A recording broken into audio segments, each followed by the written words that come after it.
اور میرے جو کارکن ہیں تحریک انصاف کے، میں خاص طور پہ آج آپ کو مبارک دیتا ہوں۔ کس چیز کی مبارک؟ کہ جب سے ہماری حکومت ہٹائی گئی ایک سازش کے تحت، میں اس دن سے ایک ہی بات بار بار کہتا رہا کہ پاکستان میں جب تک صاف اور شفاف الیکشن نہیں ہوں گے، ہمارا ملک ایک دلدل میں پھنستا جائے گا۔ اس سے پہلے بھی جب سازش ہو رہی تھی ہماری گورنمنٹ گرانے کی، تو اس وقت جو آرمی چیف تھے اس کو میں نے سمجھایا کہ جب بھی آپ نے سیاسی استحکام ختم کیا، ایک گورنمنٹ گرا کے جب پولیٹیکل انسٹیبلٹی، جیسی گورنمنٹ گرے گی پولیٹیکل اسٹیبلٹی آئے گی، میں تب کہا کہ آپ کوئی بھی، اور خاص طور پہ یہ لوگ جن کو میں 30 سال سے جانتا ہوں، معیشت کو نہیں سنبھال سکیں گے۔ اور شوکت ترین کو بھی بھیجا سمجھانے کی کوشش کی کہ کدھر پاکستان کھڑا ہے، دنیا کا کیا ماحول ہے۔ یوکرین کی جنگ شروع ہو چکی تھی، کموڈٹی سپر سائیکل، قیمتیں اوپر چلی گئی تھی دنیا میں۔ تو جو ہمارے لیے مشکلات تھیں، وہ مشکلات بڑھنی تھی جیسے ہی ایک حکومت کو ہٹاتے اور سیاسی استحکام ختم ہوتا۔ تو میں نے اپنی پوری کوشش کی، اپنی گورنمنٹ بھی میں نے ڈیزالو کر دی۔ لوگوں کو یہ یاد نہیں کہ اپریل کے پہلے ہفتے میں میں نے اپنی گورنمنٹ ڈیزالو کر دی تھی۔ میں نے کہا الیکشنز کرواؤ۔ سپریم کورٹ میں چلے گئے، ہمیں شکست ہو گئی، ہم نے قبول کر لی۔ ہم ان کی طرح روتے نہیں ہیں، جب سپریم کورٹ کا فیصلہ ہوا ہم نے قبول کر لیا، ہماری گورنمنٹ چلی گئی۔ اس کے بعد میں بار بار یہ کہتا رہا کہ جب تک آپ اس ملک میں الیکشن نہیں کروائیں گے، سیاسی طور پہ ملک سٹیبل نہیں ہوگا، اور اگر سیاسی طور پہ سٹیبل نہیں ہوگا تو معاشی بھی استحکام نہیں آئے گا۔ اور جیسے جیسے ہماری معیشت نیچے جاتی رہی، میں بار بار طوطے کی طرح یہ کہتا رہا کہ یہ الیکشنز کرواؤ۔ لیکن مسئلہ یہ آ گیا کہ یہ جو پی ڈی ایم کی پارٹیز تھیں، یہ بھی اور جو ان کے پیچھے ہینڈلرز تھے، دونوں ڈر گئے الیکشنز کروانے سے۔ اور وہ الیکشنز اس لیے نہیں کروا رہے تھے کہ جیسے جیسے عوام کھڑی ہوتی گئی تحریک انصاف کے ساتھ، اس گورنمنٹ کے ساتھ، یعنی کبھی بھی پاکستان کی تاریخ میں ایک گورنمنٹ گرائی گئی ہو، کبھی عوام اس کے لیے نہیں نکلی۔ یعنی میں ساری تاریخ جانتا ہوں، میں تقریباً جس طرح پاکستان کے ساتھ بڑا ہوں، جب مارشل لاء بھی لگتا تھا تو لوگ آ کے مٹھائیاں بانٹتے تھے۔ جو بھی گورنمنٹ 90 کی دہائی میں گرتی تھی لوگ مٹھائیاں بانٹتے تھے۔ تو یہ پہلی دفعہ ہوا کہ پبلک سڑکوں پہ آ گئی، لاکھوں لوگ سڑکوں کے اوپر آئے اور انہوں نے کہا کہ یہ ہم مانتے نہیں، یہ جو سازش کر کے رجیم چینج کیا گیا۔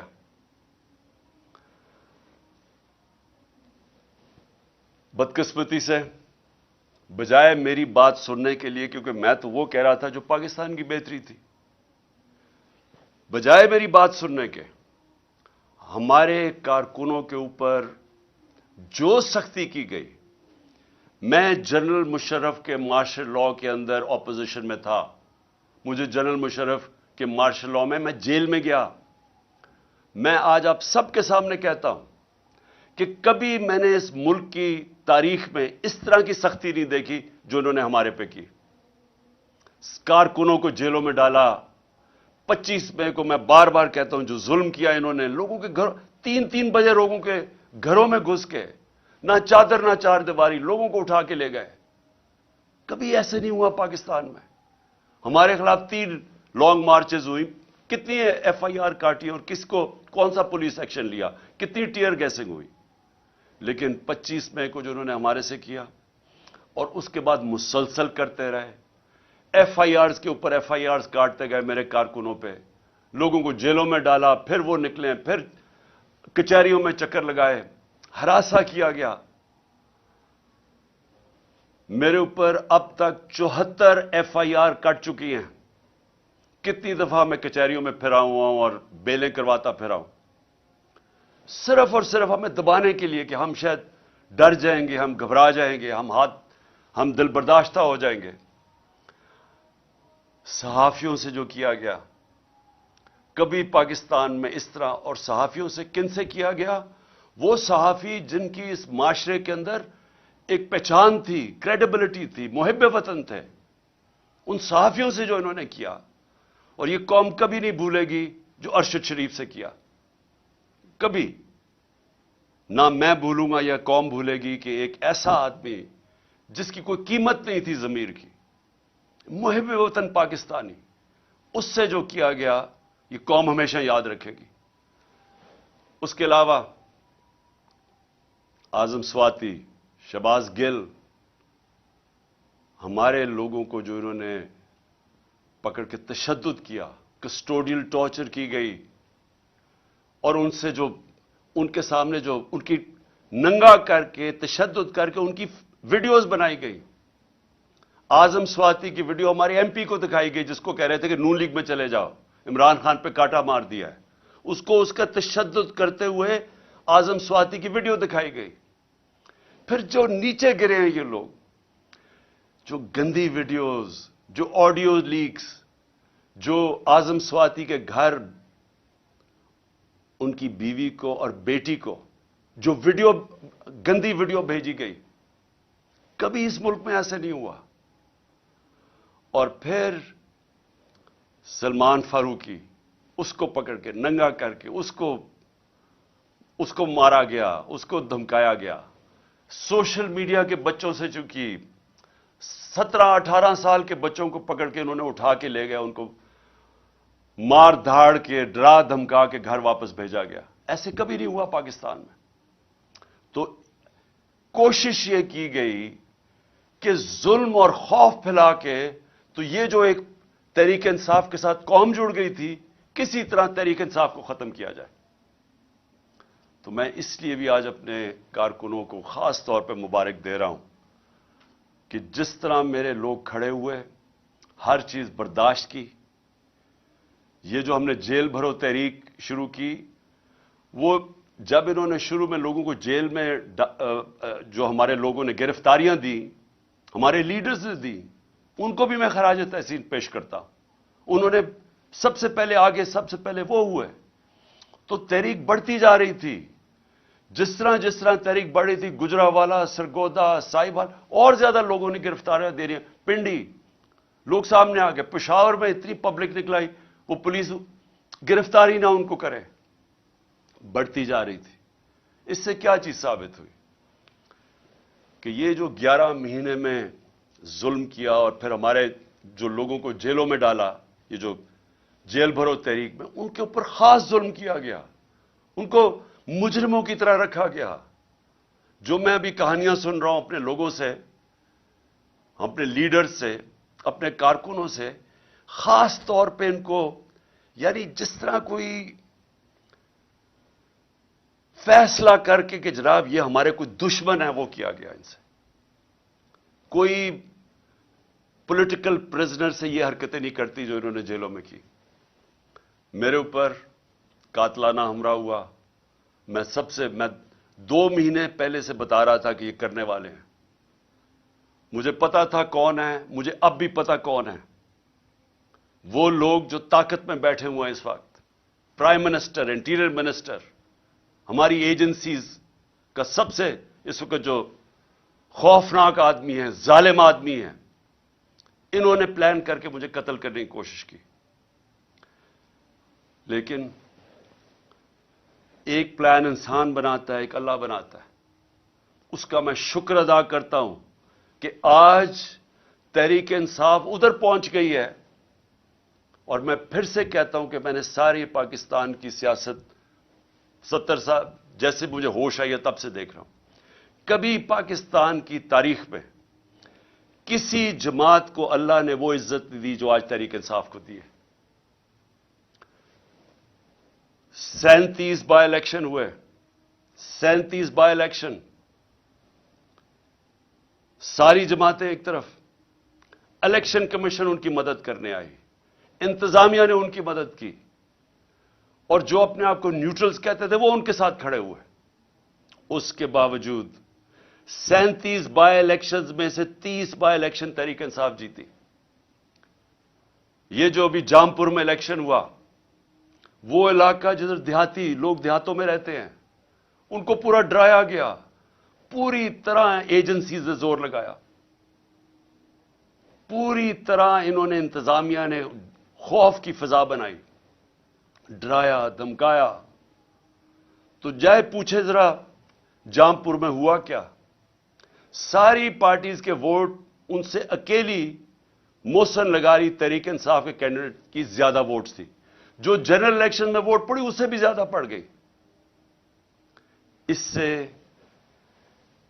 اور زیادہ خوف زدہ تھے، اور انہوں نے پوری کوشش کی کہ کسی طرح، جو آئین کے اندر 90 دن کا الیکشن کا لکھا ہوا ہے کہ جیسے ہی پروونشل اسمبلیز ڈیزالو ہونی تھی تو 90 دن کے اندر الیکشن ہونا تھا۔ گورنرز ان کے، انہوں نے نہیں الیکشن کی ڈیٹ دی، الیکشن کمیشن اس نے نہیں ڈیٹ دی۔ آخر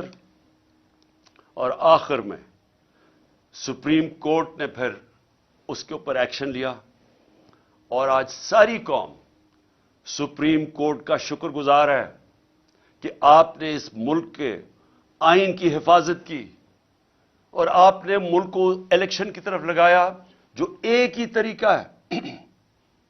اگر پاکستان کو اس دلدل سے نکالنا ہے، ایک ہی طریقہ ہے الیکشنز، جو میں پھر سے 11 مہینے سے لگا ہوا ہوں کہنے ہیں کہ اس کے علاوہ جو بھی آپ کچھ کریں گے مزید دلدل میں پھنستا جائے گا ہمارا ملک۔ اور آج حالات کیا ہے؟ آج اگر پاکستان کے آپ حالات دیکھیں تو دشمن بھی ملک سے وہ نہ کرے جو ان ساری جماعتوں نے مل کے کیا۔ صرف ان کا مقصد تھا کہ ان کو جو کرپشن کے کیسز تھے ان کے اوپر وہ معاف کروانے تھے، آتے ساتھ ہی اپنے کرپشن کے کیسز معاف کروا لیے۔ 1100 ارب روپیہ، 1100 ارب روپے کے کرپشن کے کیسز معاف کروا لیے۔ میں پھر سے آپ کو بتاؤں کہ ہمارے 3.5 سال میں 480 ارب روپیہ نیب نے ریکور کیا تھا۔ پاکستان کی تاریخ میں سب سے زیادہ پیسہ نیب نے ہمارے دور میں ریکور کیا تھا، 480 ارب روپیہ۔ 1100 ارب روپیہ اور ریکور ہونا تھا۔ انہوں نے اسمبلی میں آئے اور صرف پہلے آتے ساتھ ہی کام کیا، اس کی نیب کے قانون چینج کیا، امینڈ کیا، نیب کو ختم کیا۔ صرف اب نیب کا کام رہ گیا کہ انتقامی کارروائی اپوزیشن پہ کرے، اور نیب اب کوئی وہ جو پیسہ، جو اتنا پیسہ اس ملک کا چوری ہو واپس آنا تھا، وہ انہوں نے ہضم کر لیا۔ لیکن انہوں نے جو ملک کے ساتھ کیا ہے، اور اسی لیے یہ سب الیکشن سے ڈر رہے ہیں۔ پاکستان کی تاریخ کی سب سے زیادہ مہنگائی، یاد رکھیں انہوں نے 2 دفعہ مہنگائی مارچ ہمارے خلاف کی تھی۔ آج پاکستان کی تاریخ کی سب سے زیادہ مہنگائی ہے۔ جو ہم چھوڑ کے گئے تھے پچھلی اپریل میں، اس کے مقابلے میں جو آج انہوں نے جو پاکستان سے کیا ہے، میں پھر سے کہتا ہوں یہ کوئی دشمن بھی نہیں کر سکتا تھا اس ملک کے ساتھ۔ سب سے زیادہ پہلے میں مہنگائی کے اوپر میں اس لیے یاد کرانا چاہتا ہوں کہ گھروں کے اندر ہماری مائیں بہنیں وہ سب دیکھ رہی ہیں کہ کیا ہو رہا ہے۔ ان کو پتا ہے کہ جو کھانے، بنیادی چیزوں کی میں بات کر رہا ہوں، میں تو اور گاڑیوں کی اور بڑی چیزوں کی بات نہیں کر رہا جو ایئر لائن ٹکٹ مہنگے ہوئے، میں تو بات کر رہا ہوں جو عام گھر کے اندر آج چیزیں استعمال ہوتی ہیں، اس میں جو مہنگائی آئی ہے، یہ اس ملک کی تاریخ میں نہیں آئی۔ یہ ذرا موٹی موٹی چیز ہے کہ ایک عام گھر کے اندر اپنے اگر فیملی ہے، میرے بچے ہیں، تو میں کیا، مجھے انڈے چاہیے، 135 سے انڈوں کی قیمت گئی ہے 246۔ دودھ، اب دودھ استعمال ہوتا ہے۔ دودھ ایک ایسی چیز ہے جو کہ بچوں کے لیے استعمال کرنا چاہیے. دودھ کے اندر جب سے یہ آئے ہیں اس کا گیا ہے 116 سے 116 روپے لیٹر سے کیا ہے 156 روپے لیٹر. اب یاد رکھیں کہ یہ ایک عام گھرانہ جس کی تنخواہ ہے 30,000 سے لاکھ روپیہ مہینہ. اب ان کے اندر سوچیں کہ یہ جو قیمتیں میں بتا رہا ہوں کہ یہ وہ چیزیں جو استعمال کرتے ہیں. آٹا 20 کے جی کا آٹا ہمارے دور میں 1162 روپے، آج گیا 1705 روپے. چکن، وہ جو کبھی عام آدمی اچھے دنوں کے اندر اگر وہ گوشت کھانا چاہیں تو وہ چکن کھاتے ہیں، وہ 280 روپے سے گیا ہے 460 روپے. پھر گاڑی استعمال کرنی پڑتی ہے. پٹرول 150 روپے لیٹر سے گیا ہے 268 روپیہ. 150 روپے لیٹر سے گیا ہے پٹرول 268 روپے. ڈیزل گیا ہے 144 روپے لیٹر سے 280 روپے لیٹر. تو یہ جو عام ٹرانسپورٹ، اب اس کی وجہ سے ساری چیزیں مہنگی، جنہوں نے آفس جانا ہے، کام کرنا ہے، سب چیزیں مہنگی. گیس کی قیمت دگنی ہو گئی ہے. بجلی کی قیمت جس ریٹ پہ ابھی بڑھی ہے اور جو سر چارجز لگا کے بڑھ رہے ہیں وہ تقریباً دگنی ہو گئی ہے. ٹیوب ویل، کسانوں کے لیے میں بات کر رہا ہوں، میں صرف اس لیے یہ جو موٹی موٹی چیزیں باقی میں نہیں بتاتا. کسانوں کے لیے ٹیوب ویل، اب وہ کسان ٹیوب ویل استعمال کرتا ہے، اس کو اپنی فصلیں اگانی ہوتی ہیں، اس کو جو پیسہ بچتا ہے وہ پھر واپس لگاتا ہے. لیکن ٹیوب ویل ہم نے سبسڈائز کیا ہوتا 8 روپے یونٹ. 8 روپے تھا ٹیوب ویل کا، آج وہ چلا گیا ہے 36 روپے. 4 گنا زیادہ مہنگا ہو گیا. پھر ہوا کیا، میں صرف جلدی سے یہ بتا دوں کہ آج حالات ہمارے ہیں کیا.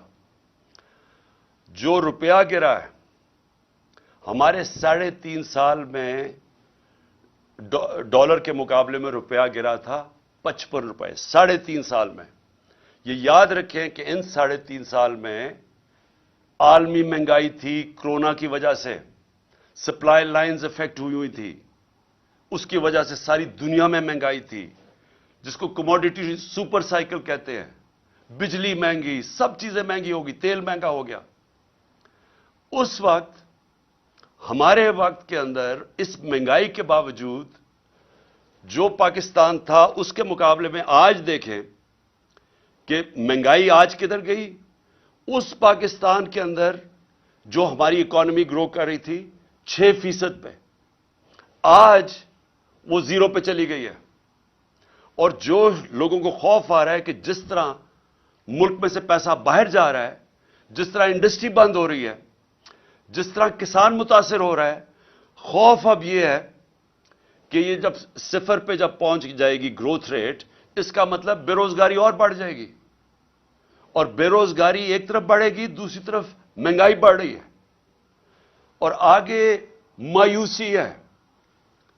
مایوسی ہے کہ 8 لاکھ پاکستانی پروفیشنلز ملک چھوڑ کے باہر چلے گئے.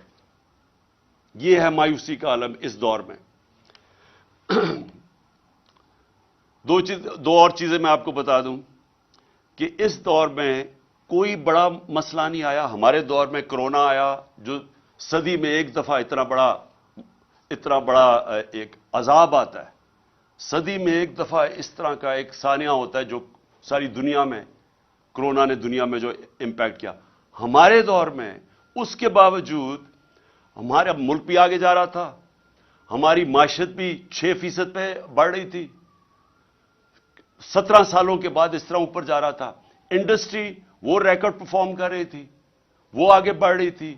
ہمارا جو زرعی پیداوار تھی وہ 4.5% پہ تھی، وہ کوئی 17 سال کے بعد اوپر ملک جا رہا تھا. تو جب ملک اوپر بھی جا رہا تھا، روزگار 50 لاکھ نئی نوکریاں ملی ہمارے دور میں. تو اس مشکل حالات کے اندر کرونا کے باوجود، کموڈٹی سپر سائیکل کے باوجود، ہم جب وہ ملک کو سنبھال رہے تھے تو ان کے کون سی قیامت آئی کہ آج پاکستان ادھر آگے کھڑا ہو گیا؟ آج جو سب سے بڑا مسئلہ ہے کہ آج اگر جس طرح ہم جا رہے ہیں ابھی مزید اور مہنگائی آنے والی ہے. ابھی یہ جو روپیہ گرا ہے، حال ہی میں جو روپیہ ابھی اور گرا ہے، اس کا بھی اور امپیکٹ پڑے گا. اور بھی تیل اور پٹرول اور مہنگے ہونے لگے، اور یہ مزید اور ہم دل میں دھستے جائیں گے. تو اس کا حل کیا ہے؟ میں آج اصل میں اپنی، کیونکہ یہ الیکشن ہماری کیمپین شروع ہونے لگی ہے، تو میں پہلے اب آپ کو بتاتا ہوں کہ راستہ کیا ہے اس میں سے نکلنے کا. قوم آج یہ پوچھ رہی ہے کہ اگر تحریک انصاف آتی ہے تو ہم کیا کریں گے؟ ہم کیسے قوم کو اس مشکل وقت سے نکالیں گے؟ سب سے پہلے جب تک اس ملک کے اندر ایک گورنمنٹ نہیں آتی جو ایک پبلک مینڈیٹ لے کے آئے، جو پبلک کی ووٹ سے آئے، جو پبلک جس پہ اعتماد کرے. پہلا تو اگر ملک کو اب اس دلدل سے نکالنا ہے، پہلے تو وہ گورنمنٹ چاہیے جس کے ساتھ پاکستان کی قوم کھڑی ہو، اور وہ صرف الیکشن سے آ سکتی ہے. میں یہ امید رکھ رہا تھا کہ جب 2 صوبوں کے اندر الیکشن اب سپریم کورٹ نے کہہ دیا اور وہ ہوں گے انشاءاللہ 30 اپریل کو، تو میں امید یہ رکھ رہا تھا کہ اتنی ان میں عقل آ جائے گی کہ بجائے 60% پاکستان میں الیکشن ہو، جنرل الیکشن کر دیں. اس سے ملک میں، کیونکہ جنرل الیکشن ہوگا تو ملک کے اندر استحکام آئے گا. کیونکہ جو بھی ہم کریں گے، جب تک ایک گورنمنٹ، ایک پاکستان کے اندر نیشنل الیکشنز ہو کے ایک گورنمنٹ نہیں آتی، تو سیاسی استحکام نہیں آنے لگا. اور وہ سیاسی استحکام الیکشنز میں آئے گا اور اس کے بعد معاشی استحکام آئے گا. تو پہلا قدم تو یہ ہے کہ الیکشنز کروا کے ایک گورنمنٹ آئے پبلک کا مینڈیٹ لے کے، جو 5 سال کے لیے آئے، اور اس کے ساتھ اس کو عوام اس کے اوپر اعتماد رکھے کہ یہ مسئلے حل کرے گی. پھر یہ پہلا قدم ہے اس دلدل سے نکلنے کا. کیونکہ اس سے کیا ہوگا؟ اس سے ایک عوام کے اندر اعتماد آ جائے گا کہ اب یہ گورنمنٹ 5 سال کے لیے آ گئی. ہمیشہ یہ یاد رکھے کہ معیشت کے لیے سرٹنٹی، انگریزی کا لفظ ہے سرٹنٹی. جب تک لوگوں کو یہ اعتماد نہیں ہوتا کہ میں اگلے 2 3 4 5 سال تک یہی رہے گی حکومت، یہی پالیسیز رہیں گی، جب تک یہ اعتماد نہیں ہوتا، جو بزنس مین ہے، جو انویسٹر ہے، وہ پیسہ اپنا نہیں لگاتا. کیونکہ انویسٹر ہمیشہ سب سے زیادہ ایک ایسی چیز ہے جو سب سے زیادہ موسم کو دیکھ کے گھبراتا ہے کہ آگے کیا ہوگا. کیونکہ اس نے آج پیسہ لگانا ہوگا تو وہ پیسے کے اوپر جب اس کی آمدنی واپس آنی ہے تو وہ ٹائم لگتا ہے. تو اس کے لیے سب سے زیادہ سیاسی استحکام چاہیے، اور وہ تب آتا ہے الیکشن سے، جب ایک ملک میں ایک سٹیبل گورنمنٹ آئے. تو پہلا قدم تو یہ ہے کہ اس وقت پاکستان کے لیے نمبر 1 چیز یہ ہے کہ ہم پولیٹیکل سٹیبلٹی لے کے آئیں. تو اس کے لیے الیکشنز کی ضرورت ہے. دوسری چیز، اب میں آپ کو بتا رہا ہوں کہ ہم نے اس میں سے نکلنا کیسے ہے. یہ جو جدھر ہم پہنچ گئے ہیں، جدھر یہ امپورٹڈ حکومت نے اس ملک کو آج پہنچا دیا، اپنے تو پیسے انہوں نے سارے کرپشن معاف کروا لی ہے، لیکن اب آگے تو ان کے پاس اب کوئی راستہ رہا ہی نہیں ہے. یہ تو جو بھی جب سے آئے ہیں جو باتیں کہتے رہے ہیں، وہ ملک تو مزید اور نیچے جاتا رہا. بڑا شور مچایا تھا کہ 200 سے میں نیچے لے کے جاؤں گا ڈالر کو. تو ڈالر تو آج جس طرح حالات نظر آ رہے ہیں وہ تو 300 پہ پہنچنے لگا. اور اس کے جو اثرات، پھر سے میں کہہ دوں کہ جب ڈالر، جو عام لوگوں کے میں بتا رہا ہوں کہ جب ڈالر 300 کا پہنچ جائے، یا بھی جو 280 کا پہنچ گیا تقریباً، تو اس کا مطلب سب سے بڑی چیز تیل مہنگا. تیل کا مطلب ڈیزل اور پٹرول مہنگا، پھر بجلی مہنگی. تو یہ تو پھر جو چیز آپ باہر سے لے کے آتے ہیں وہ سب چیزیں مہنگی، اور اس سے پھر ٹرانسپورٹ مہنگی. تو وہ ساری مہنگائی شروع ہوتی ہے جب آپ کا روپیہ گرتا ہے. باہر سے جو آپ چیزیں امپورٹ کرتے ہیں وہ ساری مہنگی ہو جاتی ہیں، اور جو سب سے بڑا امپیکٹ پڑتا ہے اس کا، وہ گھروں کے اوپر تب پڑتا ہے کہ جب بجلی، پٹرول، گیس سب مہنگے. دوسری چیز، دیکھیں، اس کے لیے اگر ہم نے اب پاکستان کو جو حالات اب آ گئے ہیں اور جو سارے باہر کے جو ادارے ہیں جن کو موڈیز ہے یا یہ جو فچ ہے، یہ جو فیصلہ کرتے ہیں کہ ملک کی معیشت کی حالت کیا ہے، تو وہ جو فیصلہ کرتے ہیں کہ ملک میں کتنی سکت ہے، اس کی معیشت آگے بڑھ سکتی ہے یا یہ نیچے جا رہی ہے، تو وہ سارے اداروں نے آج پاکستان کو نیچے لے گئے ہیں کہ ڈیفالٹ کرنے لگا۔ ڈیفالٹ کا مطلب کہ جو ہم نے قرضے لیے ہوئے ہیں وہ اب واپس نہیں کر سکتے، ہمارے پاس آمدنی نہیں ہے وہ قرضے واپس کرنے، کیونکہ ہماری جو معیشت ہے وہ سکڑتی جا رہی ہے۔ گروتھ ریٹ کم ہونے کا مطلب معیشت کا سکڑنا۔ آپ مثلا مسئلہ اس وقت میں پھر آپ کو پہلے سمجھا دوں کہ مسئلہ کیا پاکستان کا۔ پاکستان کا مسئلہ یہ ہے کہ جو ملک میں ڈالرز آتے ہیں وہ کم ہیں اور جو ملک سے باہر ڈالرز جاتے ہیں وہ زیادہ ہیں۔ تو اس کا مطلب کیا ہوتا ہے کہ ہمارا ڈالر کے اندر خسارہ ہو جاتا ہے، جس کو کرنٹ اکاؤنٹ ڈیفیسٹ کہتے ہیں۔ جب یہ خسارہ ہو جاتا ہے ڈالر کا تو وہ روپے کے اوپر پریشر پڑنا شروع ہو جاتا ہے اور روپیہ گرنا شروع ہو جاتا ہے۔ اور وہی جو میں نے آپ کو، جب روپیہ گرتا ہے تو ساری چیزیں مہنگی ہو جاتی ہیں، غربت بڑھ جاتی ہے ملک میں۔ اور ملک میں جب روپیہ آپ کا گرتا ہے تو ملک کی آمدنی گر جاتی ہے۔ تو مثلا اب 100 روپیہ ڈالر مہنگا ہو گیا، اس سے کیا ہوا؟ اس سے ہماری پاکستانی، اگر آپ کے بینک میں پیسے پڑے ہوئے ہیں روپیوں میں تو وہ 100 روپے، اگر آپ کا 300 روپیہ پڑا ہوا ہے تو اس میں سے 100 روپیہ کم ہو گیا، اس کی یعنی خریدار کی پاور کم ہوگی۔ لیکن اگر آپ نے یہ جو سارے باہر سے امپورٹڈ گورنمنٹ ہے، ان کے تو سارا پیسہ باہر پڑا ہوا ہے، ان کے تو ڈالرز میں پیسے پڑے ہیں، ان کی پراپرٹیز میں پھر بینک اکاؤنٹ سارے ڈالرز میں ہیں، تو ان کو مزید 100 روپے کا فائدہ ہو گیا۔ تو پاکستانی غریب ہو گئے اور یہ جو باہر سے چوری کر کے پیسہ باہر لے جاتے ہیں ان کی دولت میں اضافہ ہو گیا۔ تو سب سے جو میں یہ دوسرے پوائنٹ آپ کو کہنے لگا تھا کہ سب سے امپورٹنٹ اب چیز کیا ہے اس وقت، اس مشکل جو ہم آگے دیکھ رہے ہیں، اس سے اگر ہمیں نکلنا ہے تو ایک ملک کو یونائٹ ہونا پڑے گا، ہمیں متحد ہونا پڑے گا۔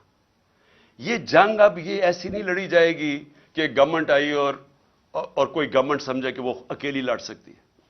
عوام کو ساتھ کھڑا ہونا پڑے گا، اداروں کو ساتھ کھڑا ہونا پڑے گا، سب کو متحد ہو کے اس کا مقابلہ کرنا پڑے گا۔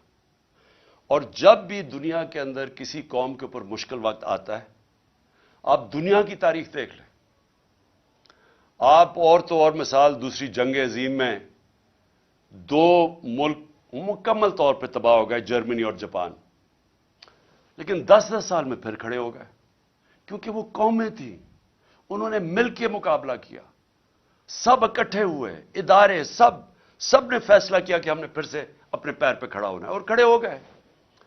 جب قوم اکٹھی ہو جاتی ہے اس کے لیے کوئی چیز ناممکن نہیں ہوتی۔ قوم جب فیصلہ کر لیتی ہے کہ ہم نے اپنے پیر پہ کھڑا ہونا ہے، ایک غیرت مند ملک بننا ہے، کسی کے سامنے ہاتھ نہیں پھیلانا، جب اس میں خودداری آ جاتی ہے وہ پھر قربانیاں دیتی ہے۔ اور مشکل وقت سے نکلنے کے لیے ہمیشہ قربانیاں دینی پڑتی ہیں۔ اب میرا گھر ہے، قرضے چڑھ گئے، اب جب قرضے چڑھ گئے تو میں کیا کروں گا؟ میں اپنی آمدنی بڑھانے کی کوشش کروں گا، اور جب تک میری آمدنی بڑھتی میں اپنے خرچے کم کروں گا۔ اس کے علاوہ تو جب سے اللہ نے دنیا بنائی ہے اور کوئی دوسرا راستہ نہیں ہے۔ تو ہمارے سامنے بھی اب پاکستان کے سامنے یہ راستہ ہے، ہم نے اپنے خرچے کم کرنے ہیں، ہم نے ہر وہ ادارہ جو کہ پاکستان کے اوپر بوجھ بنا ہوا ہے، ہر وہ گورنمنٹ کارپوریشن جو بوجھ بنی، اب ہم نے سوچنا ہے کہ ہم کیسے ان کو ٹھیک کرنا ہے۔ اور اس کے لیے ہمیں وہ جو پاکستان نے اپنی تاریخ میں نہیں اٹھائے، ہم شارٹ کٹس لے لیتے ہیں، ہم ایڈ لے لیتے ہیں، ہم قرضے لے لیتے ہیں، اس سے کیا ہوتا ہے؟ اور جو یہ حکومت کرنے کی کوشش کر رہی ہے، ہاتھ پھیلایا ہے کہ جو کہیں سے قرضے آ جائیں، بڑا یعنی خوشیاں بنائی جاتی ہیں کہ جی وہاں سے چائنا نے $500 ملین کا قرضہ دے دیا، لیکن یہ تو کینسر کا علاج ڈسپرن سے ہو رہا ہے، کینسر تو پھیلتی جا رہی ہے، کینسر کا جب تک کینسر کاٹ کے نکالی نہیں جائے گی، اب یہ ملک کا علاج ہو نہیں سکتا قرضوں سے. تو اس سے کیا کرنا ہے؟ پہلے تو ہم نے اپنے خرچے کم کرنے ہیں. کئی ہماری گورنمنٹ کارپوریشن نقصان کر رہی ہیں، ان کو بالکل ریسٹرکچر کرنا ہے. ہم نے اتنی بڑی گورنمنٹس بنا دی ہیں، سوچنا ہے کہ ان کو ہم نے صحیح طرح چلانا کیسے ہے. ہم نے مثلا پینشنز ہیں، اور پینشنز اتنی زیادہ ہو گئی ہیں کہ ہمارا جو خرچہ ایک صوبے کا خرچہ ہوتا ہے، اس میں اس کا زیادہ پیسہ پینشنز پہ چلا جاتا ہے. حالانکہ دنیا میں پینشنز کے لیے پیسہ بنایا جاتا ہے. پینشنز کو سیونگ کروا کے جو لوگ پینشن دے رہے ہوتے ہیں وہ اپنی پینشن فنڈ میں کنٹریبیوٹ کرتے رہتے ہیں، وہ بڑا فنڈ بن جاتا ہے. مہاتر محمد نے مجھے بتایا کہ وہ ان کا جو پینشن فنڈ ہے وہ ان کے لیے پیسے وہ انویسٹ کرتے ہیں، اسے پیسہ آتا ہے، اور اس سے پیسے میں وہ ملک کی دولت میں اضافہ ہوتا ہے. ہمارے لیے وہ بوجھ بنا ہوا ہے. تو میں صرف مثال دے رہا ہوں کہ ہمیں اب وہ قدم اٹھانے پڑیں گے جو اب تک ہم پاکستان میں نہیں کرتے رہے.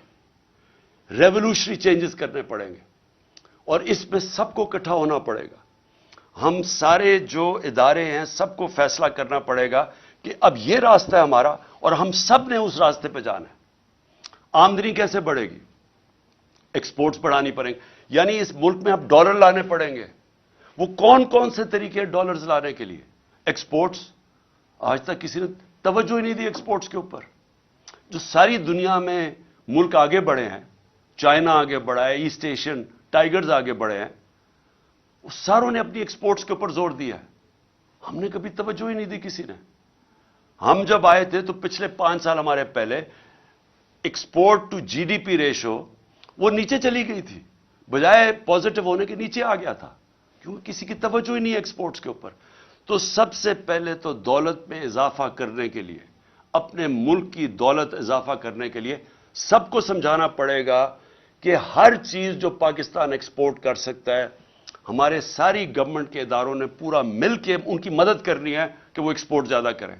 ابھی آپ ایکسپورٹر سے، جب میں پرائم منسٹر تھا تو ان سے پوچھتا تھا تو وہ آتے ساتھ ہی بتاتے تھے کہ کتنی رکاوٹیں ہیں ان کے راستے میں، کہ ہماری گورنمنٹ کی کتنی رکاوٹیں ہیں ان کے راستے میں ایکسپورٹ کرنے کے لیے.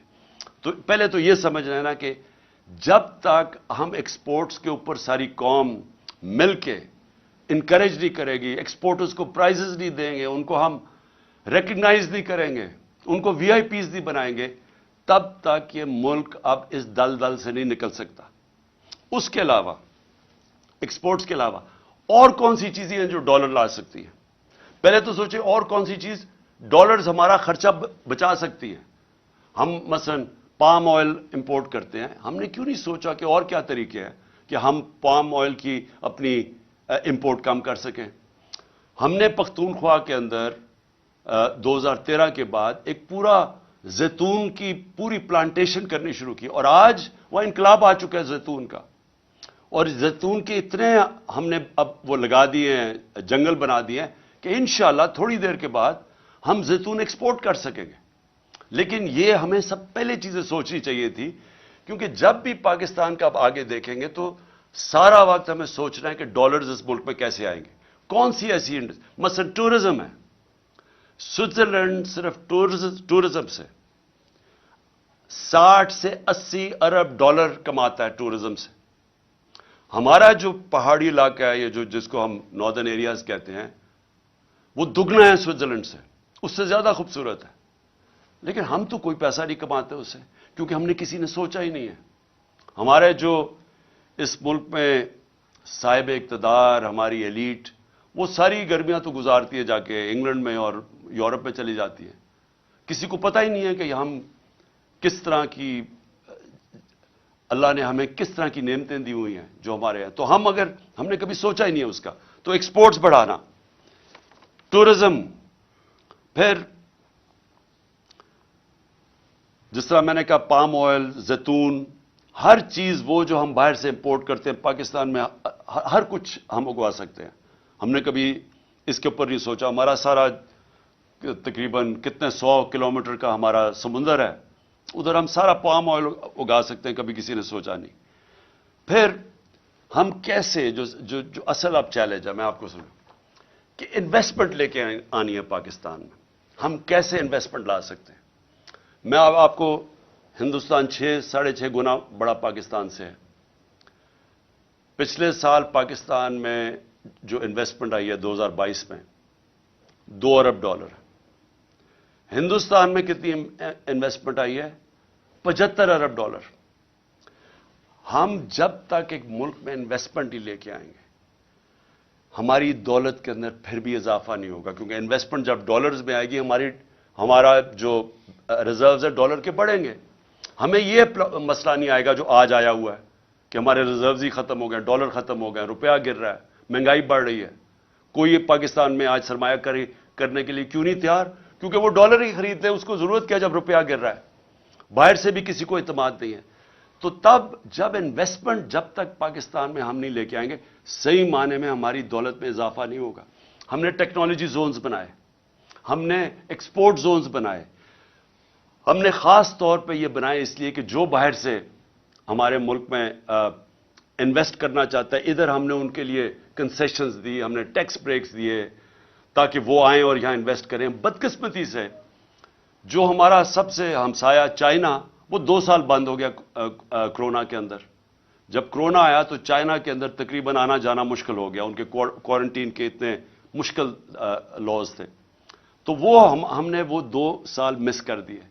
لیکن فیوچر کے اندر ٹیکنالوجی زونز اور ایکسپورٹ زونز جو ہم نے مختص کیے ہوئے علاقے, ان کے اندر جس طرح چائنا جب آگے بڑھا تھا تو اس نے انوائٹ کی تھی انڈسٹری جو ان کی ایکسپورٹ زونز کے اندر آ کے انہوں نے پھر ایکسپورٹ شروع کی, اور اسی طرح چائنا کی یہ 30-35 سال پہلے انہوں نے کی اور آج کہاں سے کہاں پہنچ گیا.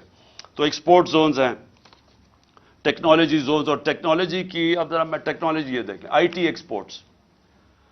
ہم نے ان کی پہلی دفعہ آئی ٹی کی مدد کی, جو آئی ٹی کی کمپنیز تھی ہم نے ان کو انسینٹیوز دیے, تو ہماری 75% ایکسپورٹس بڑی آئی ٹی کی, اور بدقسمتی سے آ کے اس حکومت نے وہ ختم کر دیے جو انسینٹیوز دیے ہوئے تھے. ہندوستان کی آئی ٹی کی صرف ایکسپورٹس $150 ارب ہے جو وہ آئی ٹی ایکسپورٹس کرتی ہے. تو ہمارے پاس ایک ینگ پاپولیشن ہے, نوجوان آبادی ہے, ہمارے پاس بڑے آرام سے اگر ہندوستان کر سکتا ہے ہم کم از کم $20-30 ارب تو ایکسپورٹ کر سکتے ہیں. کبھی کسی نے توجہ نہیں دی, تو اس کے اوپر ہم زور لگا رہے ہیں, اور ہم نے آخری 2 سال کوشش بھی کی. لیکن یہ جو میں انویسٹمنٹ کی پہلے بات کر رہا ہوں, دیکھیں یہ کیسے انویسٹمنٹ آئے گی پاکستان میں؟ ہمیں ایک ماحول بنانا پڑے گا. وہ ماحول کیسے بنے گا؟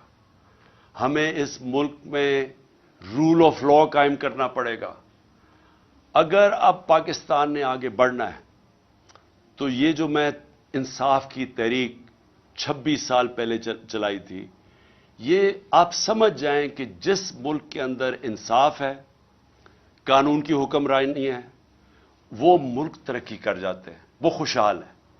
جن ملکوں کے اندر جنگل کا قانون ہے, بنانا ریپبلکس ہیں, جس کی لاٹھی اس کی بھینس ہے, وہ جتنے مرضی آپ وسائل ان ملکوں میں قائم رکھ دیں وہ ملک آگے نہیں بڑھ سکتے.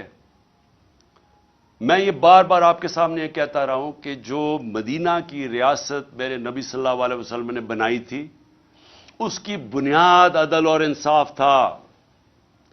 اللہ اس لیے حکم کرتا ہے کہ ان کے سنت پہ چلو, سیکھو کہ انہوں نے وہ دنیا کے سب سے عظیم لیڈر تھے, انہوں نے وہ کام کیا جو دنیا میں کسی انسان نے نہیں کر سکا.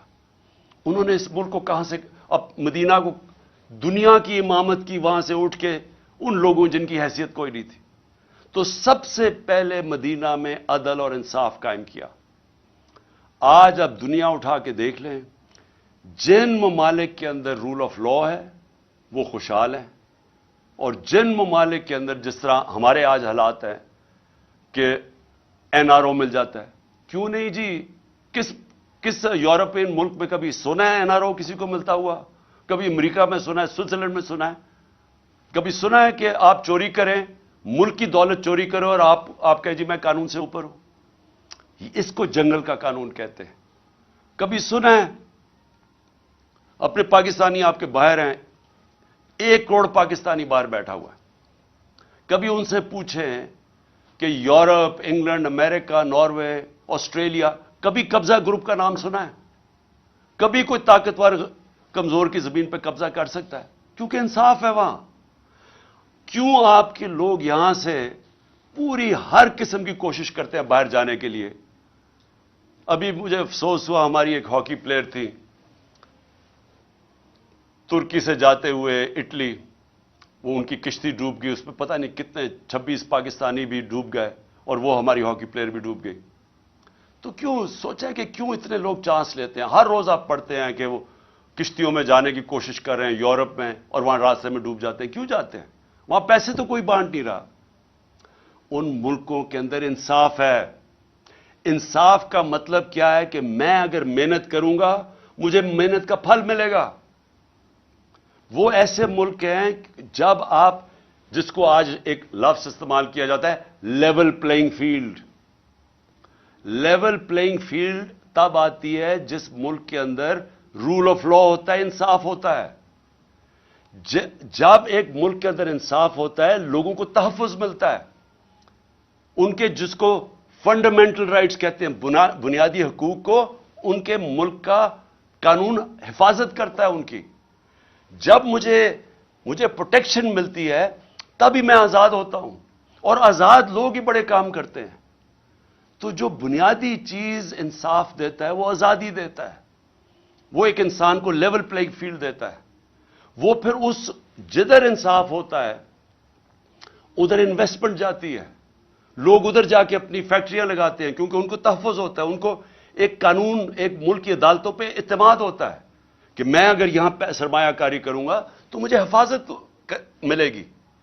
تو جب ایک ملک کے اندر ایک اسمالر، اور ملک کی جو ریڑھ کی ہڈی ہوتی ہے وہ اسمال اور میڈیم انڈسٹری ہوتی ہے، جو میڈیم چھوٹی صنعتیں ہوتی ہیں، وہ سب سے زیادہ لوگوں کو روزگار بھی دیتی ہیں، اور وہ ریڑھ کی ہڈی ہوتی ہے.